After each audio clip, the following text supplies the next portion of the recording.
নমস্কার বন্ধুরা, রিপার হেসেলে সবাইকে স্বাগত। আজকে আমার রেসিপি চিংড়ি পোলাও।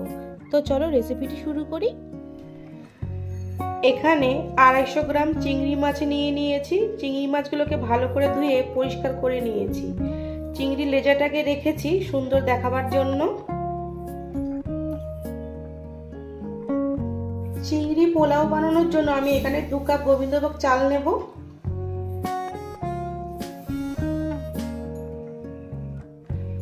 চালটাকে জল দিয়ে 2-3 বার ভালো করে ধুয়ে নেব। এবার 15 মিনিট চালটাকে ভিজিয়ে রাখবো। চিংড়ি মাছে নুন হলুদ মাখিয়ে নেব। হাফ চামচ নুন দিয়ে দেব, হাফ চামচ হলুদ গুঁড়ো, হাফ চামচ ঝাল লঙ্কার গুঁড়ো। ভালোভাবে মাখিয়ে নিতে হবে। মাছের মধ্যে নুন হলুদ ভালোভাবে মাখানো হয়ে গেছে। এবার গ্যাসে একটা প্যান বসিয়ে চিংড়ি মাছগুলোকে ভেজে নেব। এবার প্যানে 2 টেবিল চামচ সাদা তেল দিয়ে দেব। তেল গরম হয়ে গেছে, এখন চিংড়িগুলো ভেজে নেব।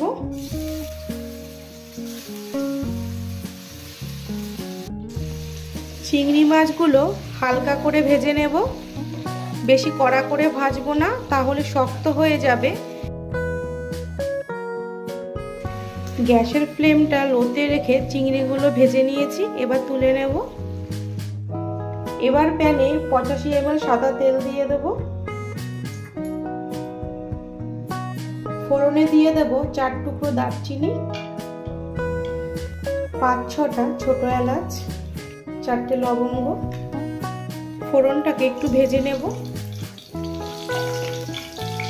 এবার দিয়ে দেব কুচনো পেঁয়াজ। তেলের সাথে একটু মিশিয়ে নেব। পেঁয়াজ নরম হয়ে এসছে, এখন 1 চামচ আদা বাটা, 1 চামচ রসুন বাটা দিয়ে দেব। এবার পেঁয়াজের সাথে ভালো করে মিশিয়ে নেব। আদা আর রসুনের কাঁচা গন্ধটা যতক্ষণ না যাচ্ছে ততক্ষণ পেঁয়াজের সাথে একটু ভালো করে কষিয়ে নেব। এবার দিয়ে দেব স্বাদ মতো নুন, সামান্য পরিমাণ ঝাল লঙ্কার গুঁড়ো, সামান্য একটু হলুদ গুঁড়ো, হাফ চামচ জিরের গুঁড়ো, সামান্য একটু জল দেব মশলা যাতে পুড়ে না যায়। আর দিয়ে দেব টমেটো কুচি। একটা টমেটোকে আমি হাফ করে নিয়েছি। এবার ভালো করে মিশিয়ে নেব।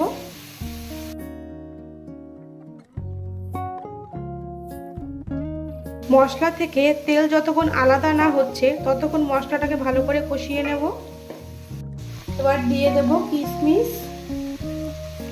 কাজু বাদাম,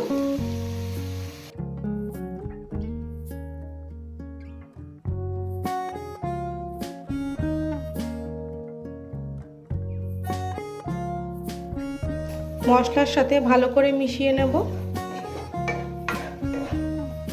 মশলা থেকে তেল ছেড়ে দিয়েছে, এখন ভেজে রাখা চিংড়িগুলো দিয়ে দেব।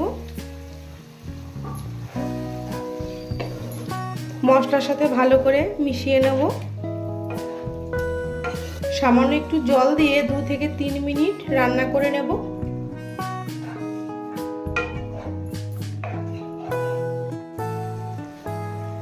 চিংড়ি মাছ থেকে দেখুন কত সুন্দর সাইড দিয়ে তেল বের হয়েছে। চিংড়িটা আমাদের রান্না হয়ে গেছে। এখন গ্রেভি থেকে চিংড়িগুলো তুলে নেব।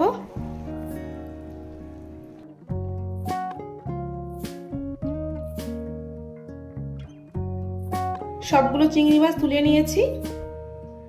এবার এই গ্রেভিতে 15 মিনিট ভিজিয়ে রাখা রাইসটা দিয়ে দেব। গ্যাসের ফ্লেমটা লোতে রেখে রাইসটাকে 5 থেকে 7 মিনিট ভালো করে ভেজে নেব।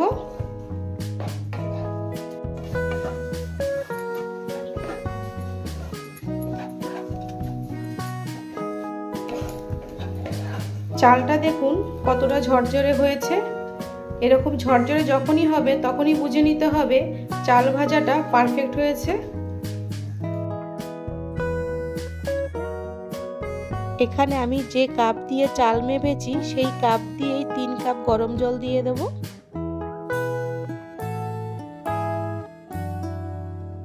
আরেক কাপ আমি এখানে নারকেলের দুধ দিয়ে দেব। নারকেলের দুধের সাথে আমি 2 টেবিল চামচ গুঁড়ো দুধ মিশিয়েছি স্বাদটা ভালো আসার জন্য। এখন রাইসের সাথে ভালো করে মিশিয়ে দেব।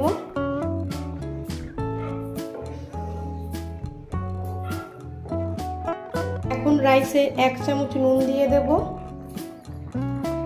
এখানে যেহেতু নারকেলের দুধ ব্যবহার করেছি তার জন্য আমি এখানে চিনি দিয়ে দেব টেস্টটা ভালো আসার জন্য।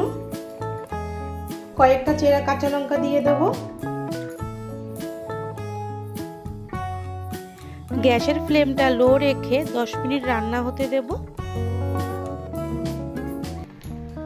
রাইসের জলটা অনেকটাই শুকিয়ে এসছে, এখন আমি ঘি দিয়ে দেব। এবার ঢেকে দেব আরো 5 মিনিটের জন্য। চিংড়ি মাছগুলো দিয়ে দেব। এবার চিংড়ির সাথে ভালো করে মিশিয়ে নেব।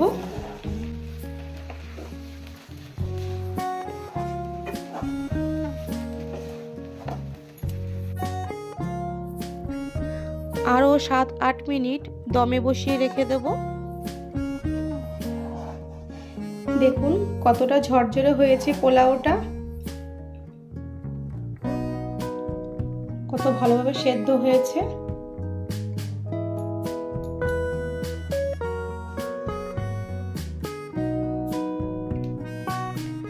আজকের রেসিপি চিংড়ি পোলাও আমার রেডি। রেসিপিটি কেমন লাগলো সেটা কমেন্ট করে জানিও। অবশ্যই পছন্দ হলে লাইক, শেয়ার, সাবস্ক্রাইব করবে। দেখা হচ্ছে পরের ভিডিওতে।